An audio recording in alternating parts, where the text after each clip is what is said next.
Welcome to this Linux Plus course. My name is Philip and I will be your instructor. I've been working with Linux distributions for a number of years. In this session, we're going to focus on one of the exam objectives for the current CompTIA Linux Plus certificate. We're going to look at hardware settings and we're going to look at the BIOS. We all know the BIOS as the basic input-output systems. If you've worked with Windows in the past, you would have worked with the BIOS. While in a Linux world, we also work with the BIOS. And also we're gonna look at some commands from the Linux shell, and we're gonna focus on some special directories.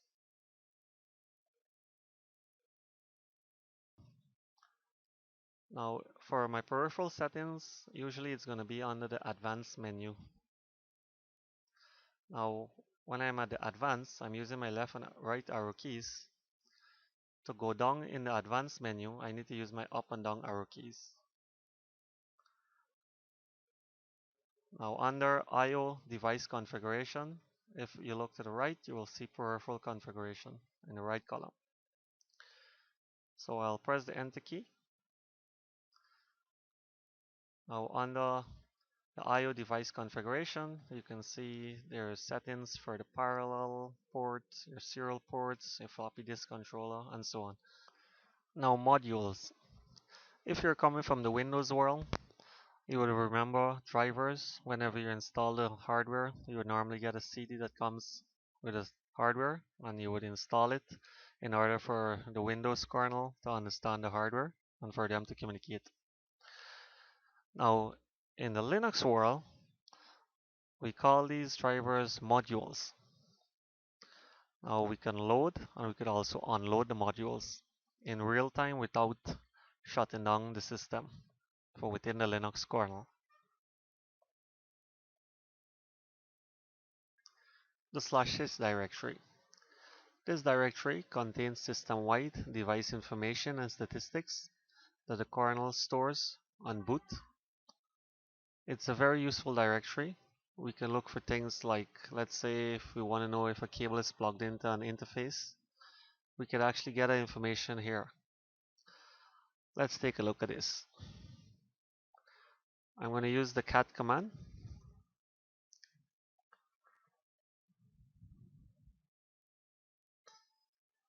Now it's going to ask me which interface I want to focus on. I'm going to select the ETH0. Now let's say we want to know if the cable is plugged in. Well, for that, I'll have to look at the carrier file. Now the value of 1 means that the cable is plugged in. If the cable was not plugged in, you would have seen the value of 0.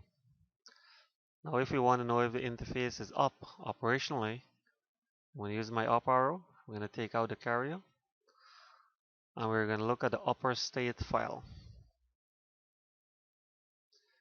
Now we can see the interface is physically up. If for some reason the interface was down, we would have seen the word down. We can also look at other things in /sys, other useful information such as the scheduler for our hard drive. We want to know which is the I/O scheduler for our hard drive. You can also look at that here. We'll do cat sys block system. Well, in this case, it's a SDA. The drive is in different operating system. The drive will be represented differently. Sometimes you might see HDA. But in my case, it's SDA. To look at the I/O scheduler for this hard drive, we'll have to go into the Q file, or the Q directory, I should say. Then the scheduler file. We can see the scheduler that's selected presently for this system. It's the deadline. We have two other scheduler listed there. The first one, the NOOP, that's similar to a first in, first out scheduling mechanism. And the other, the CFQ, it's completely fair queuing. Most newer Linux system uses the CFQ. Now let's say we want to change this. I want to select the CFQ. We can either edit this file, the scheduler file in VI, or we could echo a value into this file. We'll use the echo command and we'll select the CFQ. We're going to send that to the /sys block q scheduler. Now we'll rerun this command that we ran a few minutes back. This time we could see the CFQ is selected. Now of course when the system reboots or if it's shut down, it's going to lose these values and it will go back to the deadline unless we compile this in the kernel. One other interesting thing we could look at here in the /sys directory. Let's say we want to change our CPU speed. I know some people like overclocking. Well, we can actually do that here in the /sys directory. Let's take a look at this. We go into sys, devices, system, CPU. We'll have to select the CPU that we want to look at. In my case, it will be CPU 0. Now, if we see this directory, CPU freak, then it means we can actually control the speed of the CPU here in real time. But if we don't see that directory, then we don't have the option. So some systems you will have that option, while others it won't offer that option. But in my case, we do see this directory, the CPU freak directory. Now in here, if we want to look at the current frequency, we could do CPU info car freak. We can see it's set to 2.7 gigahertz. Now let's say we want to change this to another value. Well, we need to know what are available values that we can use. So to do that, we can look at this file, the scaling available frequency files. Here we can see all the values that are available, from the maximum to 2.7 gigahertz right down to 1.6 gigahertz. And to change it, again, we can edit it either in VI or we could echo a value into the file. Of course, if the system loses power or we restart the system, it's going to lose this value and it will go back to the default. The /proc directory contains information and statistics about current running processes. Let's take a look at this. I'll use the cat command again. Oh, some useful things we could look at here in the /proc directory. Let's say we want to know about our CPU. We want to know the type of CPU. We could do CPU info, cat proc CPU info. I'll scroll up to the top. As you can see, it's showing me all information here about my processor. It's showing it's currently set to 2.7 gigahertz. It's Intel Core i5 and all this other nice stuff here at the bottom. We can also look at our memory from in the /proc directory.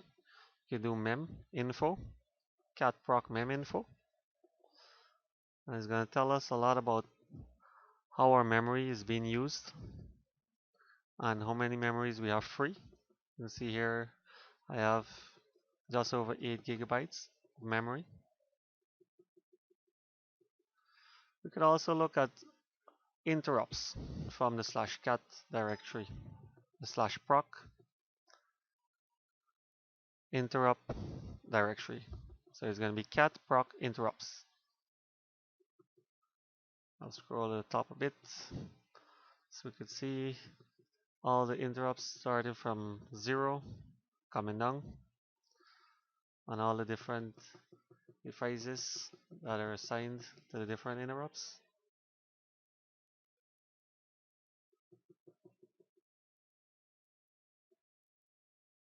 If I had RAID set up in this system, we could also got some RAID statistics here.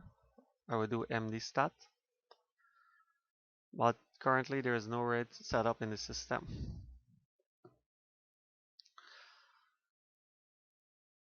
Also, it's a virtual file system, similar to the /sys directory. Now the next directory, the /dev directory, it contains devices information, both physical and also virtual devices. Now let's say we plugged in an external drive or a USB drive and we want to know if the system has detected it. We could look at the /dev directory. Well, in this case, I'm going to use the ls command for this.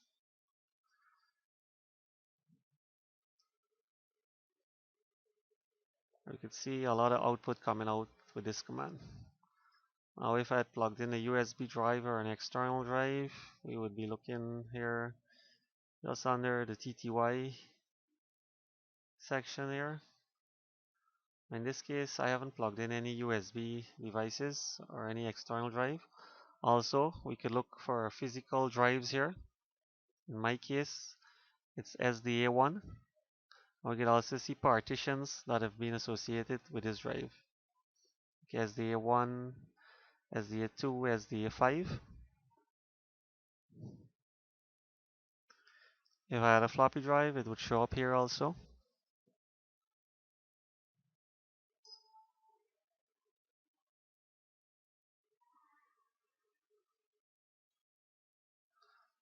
Or if you want to take a look at this from a CentOS perspective, what it would look like. I'm on the CentOS system now. I will do a ls/dev. You can see it looks similar to the Mint system.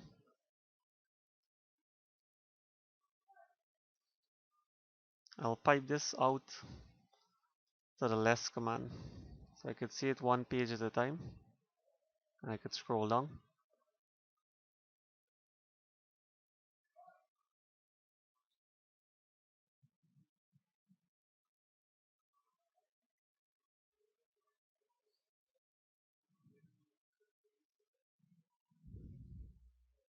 And if I wanted to see the CPU information here from the /proc in this CentOS system, I would use a similar command, /proc/CPU.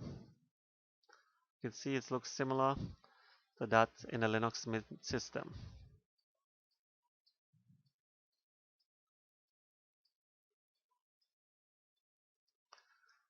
Now, these are the commands. lsmod, lspci, lsusb. Basically means ls means list module.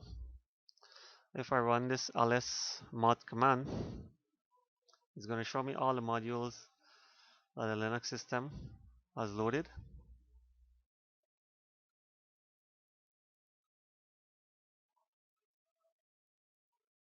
And there is a column that's saying used by. Saying 0, it means no one is using it or no process is using it presently. Whoever is using it, you would normally see the name here of the process in this column, in the used by column.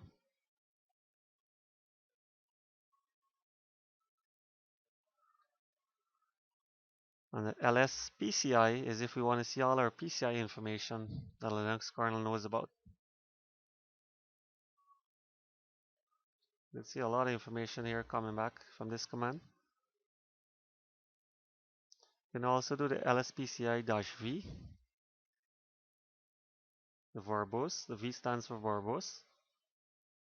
It's going to group it. We can see the different manufacturer here, like Broadcom, Realtek, Intel,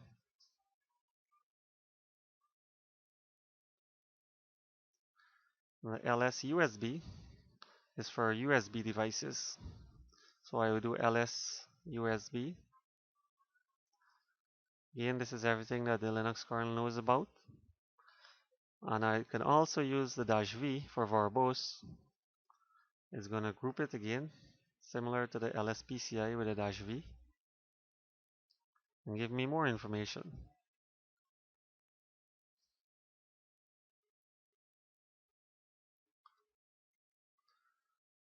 I can look at this also in the CentOS system. I'll do lsmod, similar to that of the Linux Mint system. I'll do the lspci.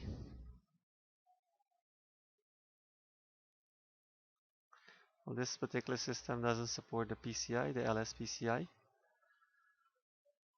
Let me try the lsusb. Doesn't support this either. Right.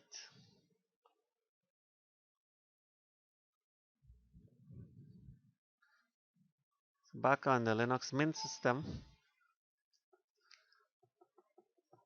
you can see we got output for most of these commands. But in this CentOS system that I'm using, this is the minimum release version of CentOS. So there's a full version and a minimum release. This is the minimum release version I'm using. If you're using the full version of CentOS, most of the commands would have been available for you. Now this last command, the modprobe command. This is a new command from the two older commands, the insmod and the rmmod. Now a few slides back we were talking about loading and unloading modules. Well, the modprobe command is used for loading, and we can also unload modules with this command. The modprobe command basically is a front end to the insmod and the rmmod. Now to load a module with a modprobe command, it would be modprobe and the name of the module that I want to load. For instance, USB, or we could see all of these modules that are loaded here presently. It would be the name of the module that I want to load by just hitting enter. Now let's say we want to remove a module. We'll do modprobe -r. We'd use the -v for verbose. We would use USB.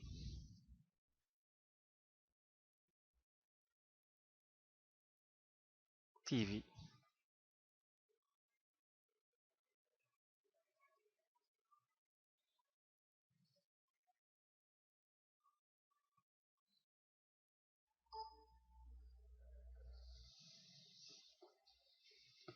Now we can still see USB TV there.